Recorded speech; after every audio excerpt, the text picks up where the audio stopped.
ডিম আর আলু দিয়ে তরকারি রান্না করব। ডিম আর আলু।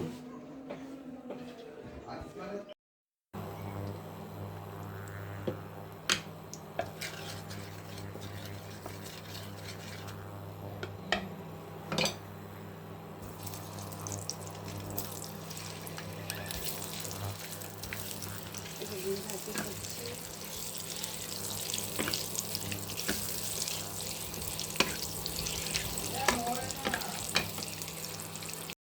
ডিমটা ভাজি করা হয়ে গেছে, আমি এখন তুলে রাখছি।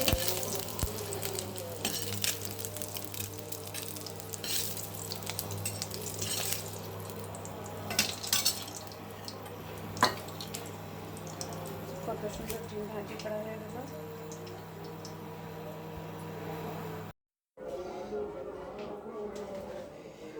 পেঁয়াজটা ভাজি করে নেব, একটু হালকা লালচা লালচা করে নেব।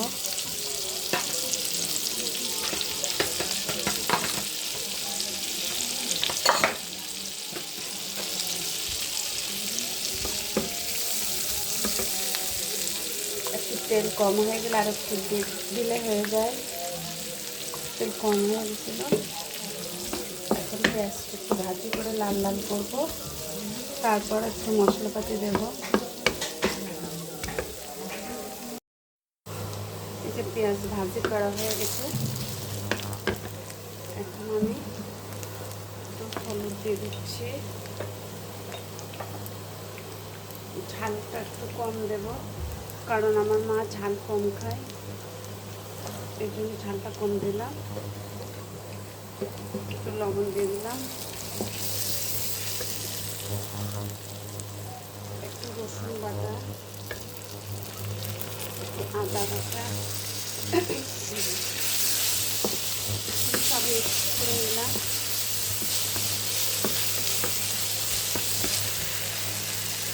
এখন একটু পানি দিয়ে দেবো, পানি দিয়ে দিলাম, তারপর ডিম দিয়ে দেবো।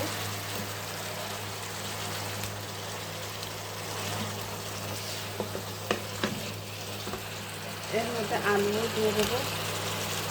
আলু আগে আমি সিদ্ধ করে রেখেছিলাম, এর জন্য আর সিদ্ধ করা দরকার হচ্ছে না।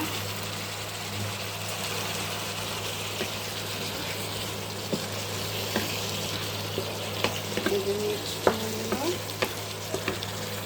পরে আবার দেখাবো। এই যে তরকারি আমার রান্না করা শেষ। এর উপর একটু হালকা জিরের গুঁড়া ছড়ায় দিলে একটু ভালো হয়, কিন্তু আমি এটা দেব না, আমার মা অসুস্থ, এর জন্য ঝাল একটু কম দিয়ে আর জিরের গুঁড়ো একটু দেবো না। এটা জিরের গুঁড়ো দিলে আর একটু ভালো লাগতো, কিন্তু মা অসুস্থ, এর জন্য আমরা একটু মশলাপাতি কম দিই। তারপরেও যতটুকু মশলা দিয়েছি, এই যে অনেক সুন্দর হয়েছে কালারটা। রান্না শেষ, চুলা বন্ধ করে দেবো। চুলা বন্ধ করে দিয়েছি, বাই।